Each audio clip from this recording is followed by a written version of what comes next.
So the festival started off with the movie The Covered Wagon by James Cruise. Not a film I was super familiar with. I wasn't either. I was familiar with it because it goes on sale a lot on the Kino website. Yeah. And so I got it from the Kino website and have not watched it until now. But the second highest grossing film in America of 1923. Yeah. So significant.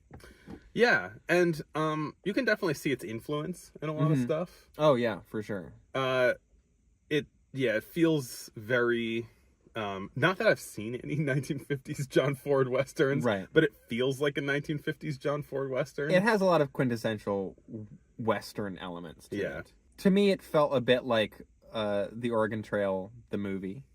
Yeah. Which I guess is kind of backwards, because I feel like, if anything, the game The Oregon Trail is taking from this movie. I never played that game. I kind of did. It was mostly I watched my brothers play it, and they would just try to kill everyone as quickly as possible. Right. Which is, I think, how most people play that game. As you do. But, like, the fording the river stuff and, like, having to hunt and gather. If there's a river, you gotta ford it. You gotta. So it reminded me of that. It did remind me a bit of some of the, like, earlier, shorter, I think D.W. Griffith Westerns that we watched with, like, the love triangle plot and kind of the westward expansion backdrop. I mean, that's in a lot of Westerns, but... It definitely, you have to turn off your brain a little bit. There were points where I was having to go during this movie. I need to not think about, like, the inherent horrors of Manifest Destiny. Well, and, like, it's weird because this movie kind of touches on those, but then, like, then it immediately glosses them over. It touches on it, but yeah, right. But then it doesn't actually engage with it in any way. Right, and I even during the movie I was like, does this film as, like, a story even consider those things like evils, I guess? I don't think so. Not really, because it never really paints, I feel like, the settlers as destructive, other than, right, we see the Native Americans be like, hey, these people are coming through and they're destroying everything. If we don't kill them, we will all die. But then it's just lip service. Yeah.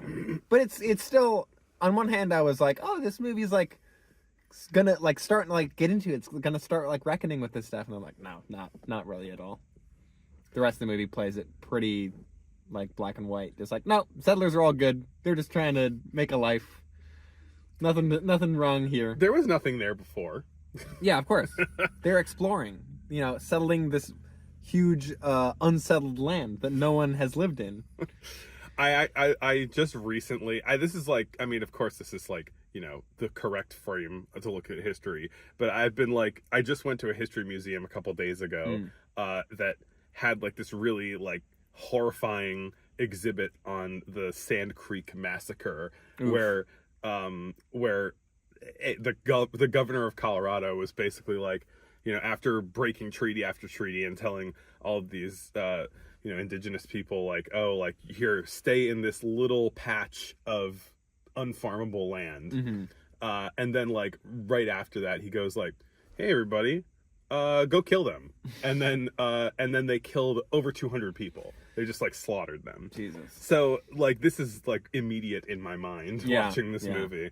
But I guess we should generally talk about what the movie is. It's basically, like an Oregon Trail type thing. Yeah, people trying to get to, I guess, the West Coast.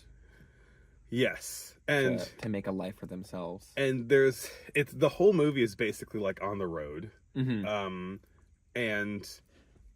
there's kind of like two like factions in this wagon train. Yeah. One of them is the good guy faction, and one's the bad guy faction. Pretty much, yeah. I feel like a lot of the plot points of the movie, a lot of the things that happen just are like, it's like loose. It's not super plotty in a way, because it's just like a bunch of stuff happening on the character. It is kind of vignette-y in that, like, yeah, it's like, or episodic maybe is a better word for it. Yeah, they've got the fording the river scene. They've got the negotiating with the Indians scene. Yeah. They've got the battle scenes. circling the wagons. Yeah. Scene. There's I will say a lot of the imagery of the actual like wagon train, because it is just like vast open landscape with this massive wagon train going like to the horizon.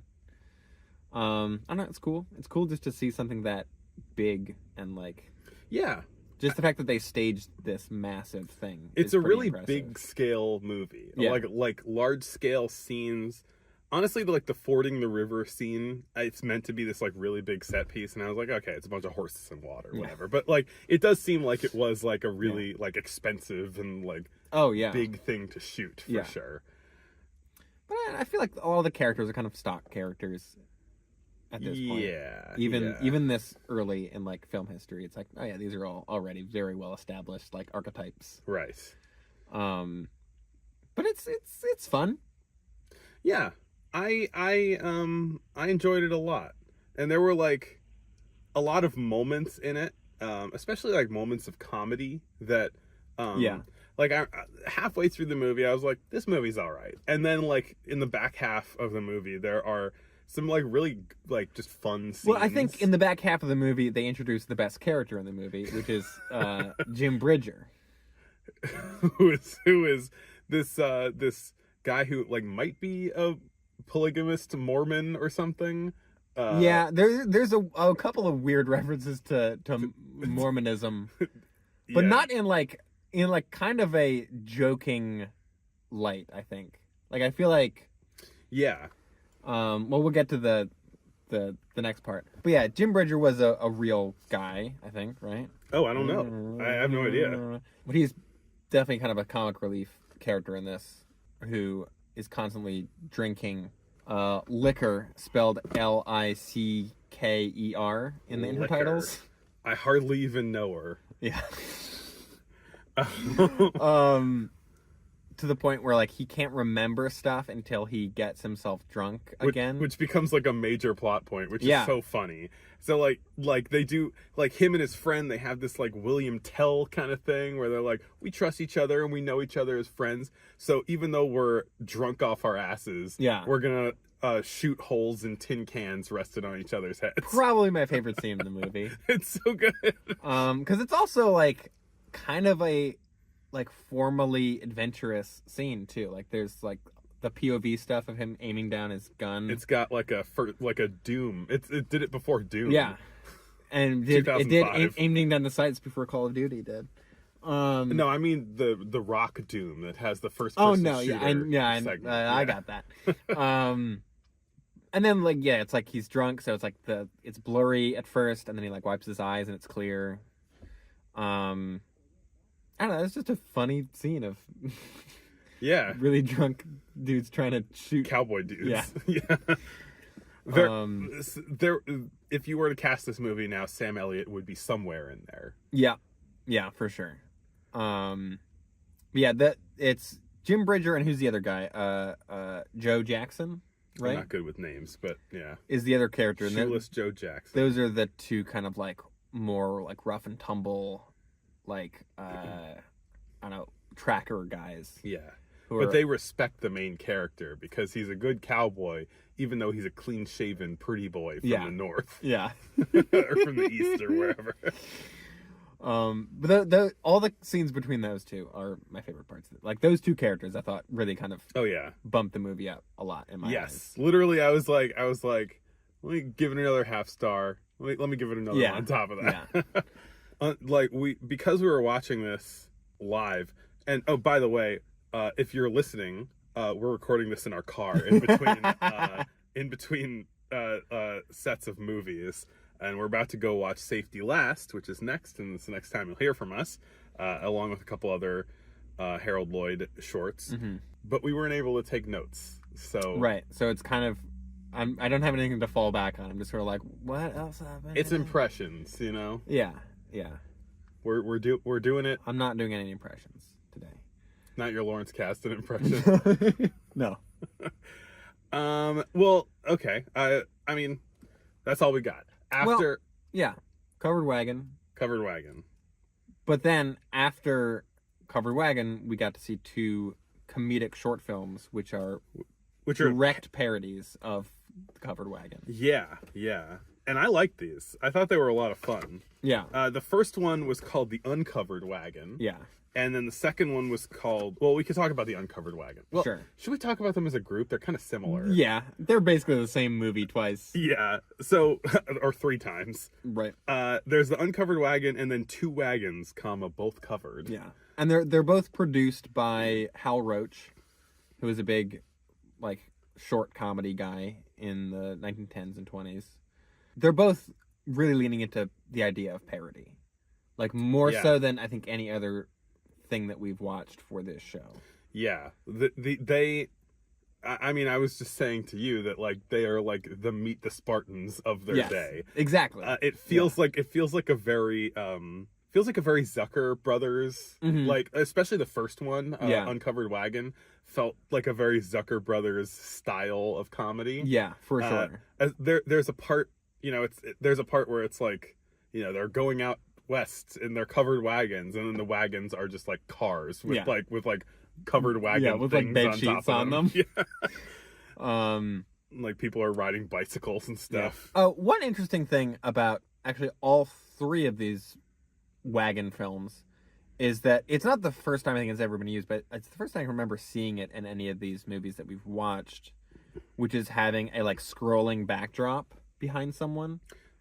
Yeah. Like they're supposed to be like, riding a horse, or in the case of the parody movie, riding a bicycle. Yeah. And instead of actually filming someone doing that, they have them stationary with like a backdrop going behind them. Yeah. I'm not sure if it's like rear projection or if it's actually like they're like cranking a backdrop that like moves behind them. It's the shots are really quick, so it's kind of hard to say. Yeah. Which is probably good because like you don't see the artifice of it as easily. Yeah. But that's not something that's like a very like classic movie effect.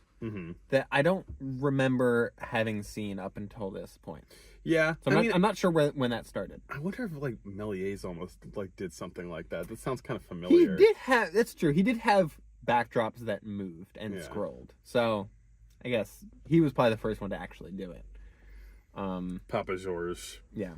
Another thing that's in all 3 movies is that there's like a little like a boy character who in the original, it's not a joke, I guess. Maybe it's a joke that like he's just like chewing tobacco the entire time. It's treated in kind of a lighthearted manner. Yeah. In the original, the Covered Wagon. But yeah, it's this like 10-year-old boy who's like chewing tobacco and just kind of like the peanut gallery on all of the love triangle drama that's happening. As 10-year-old boys did in Western times. And in these other shorts, I think it was Uncovered Wagon, where it was 2 wagons both covered, where the character playing the boy in the original, he plays a banjo from time to time. He plays "Oh Susanna," which the accompaniment Ben Modell played on the piano while he was doing it. In 2 wagons both covered, he has a saxophone, which is just it's great. Classic Old West instrument. And there's kind of a weird dig at like saxophone players in the movie, which I was like, hey, come on now. There's a lot of like, I mean, in the style of these like newer, 15 years ago parody movies that were happening, like it's got a lot of these like winking references to current day, like the moment. It's like, whew, stuff's going on in New York, like better park the wagon outside of LA so it's safe, you know. Which I mean, like some of them are like so old-timey and like of the moment that you're just like, oh boy, like this is a 20s movie for sure. Some of them I thought were genuinely really funny. Yeah. And a lot of them I was either just confused by or just like, this is dumb and bad. But these movies both were really funny. Yeah. I like them a lot. I mean, they're both like they're like 4 gags every second. Yeah. They're so fast paced. Which is great. Honestly, like, we've been focusing a lot on this kind of like these classic the like slapstick comedy the, guys. Like Keaton, Chaplin, Lloyd. Yeah. And like this is like a bit more broad of a comedy. It's a bit less focused in on one aspect. It's just like, here's some jokes and gags and goofs. Yeah. And it feels honestly, like, I thought that the Covered Wagon and these parody movies, a lot of the movies that we've seen up until now, we've been kind of like tracking the development of the style, and I think that it's pretty common, like editing wise, pacing wise, for them to feel old. And I think that, like, for the stuff we've seen from 1923 so far, it almost feels like a step forward in like a subtle step forward in, like, this feels more like a movie that is put together in, like, a more modern way. Yeah. I know we keep saying that, but it's like these more incremental Yeah, because steps. every year everything feels a little bit more modern. Yeah. It's true. But it's cool to be able to notice that. To be like, and it's for not to just be like, oh, this stuff again, and for stuff to feel fresh and new, and like every year there's something that's like, oh, we haven't really seen this. A lot. In all three of these, I think, like, the editing had energy. The just like writing and especially in the comedy shorts, like, the writing had this energy that we don't see in a lot of that other was stuff. the thing that stuck out the most. Like, their sense of humor, the two parody movies, is so unlike any of the any of the Keystone movies or any of the slapstick stuff that we've watched up till now. And that felt, again, very more modern. More like a Zucker Brothers thing, or like Mel Brooks, than anything else that we've watched. Mel Brooks is another good reference point for that. Yeah, for sure. Yeah. I mean, another movie that was. Oh, and the other thing about these shorts is that they were played on 16 millimeter, which was really cool. Yeah. The first movie was played off of a Blu-ray on a digital projector, but there was a projectionist in the back with a 16 millimeter. As soon as I realized it was going off, I was like, oh my god, why am I sitting in the front? Like, I gotta be next to the projector. And yeah, they all had live score, which was really cool. Yeah. Like, it's not the first time I've seen a silent movie with a live score, but it's the first time I've watched something for the show in that manner. So that was very fun and cool.